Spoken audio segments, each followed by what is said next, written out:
வணக்கம். நெருப்பு தமிழன். இந்த குடிக்கிறவங்க இல்லை, சாராயம் குடிக்கிறவன், பீர் குடிக்கிறவன், அதில் என்னங்க இருக்குது? எது குடித்தாலும் அழிவு தான். உங்களுடைய இந்த கல்லீரல் இருக்குல்ல, குடிக்கிறதுனால கல்லீரல் பாதிக்கப்படும், அதில் வீக்கம் வரும், அது வரும், இது வரும், கல்லீரல் அழுகி போயிடும். இது எல்லாமே நடக்கும்.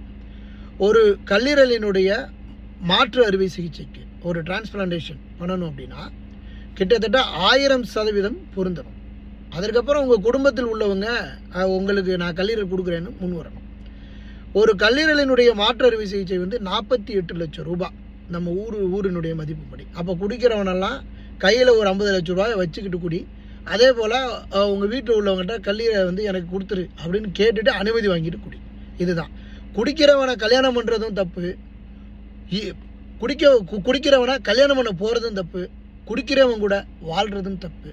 குடிக்கிறவன் கூட வாழ்ந்ததனால் அழிந்து கொண்டிருக்கக்கூடியது தமிழ் சமூகம், விதவைகளும் தான்.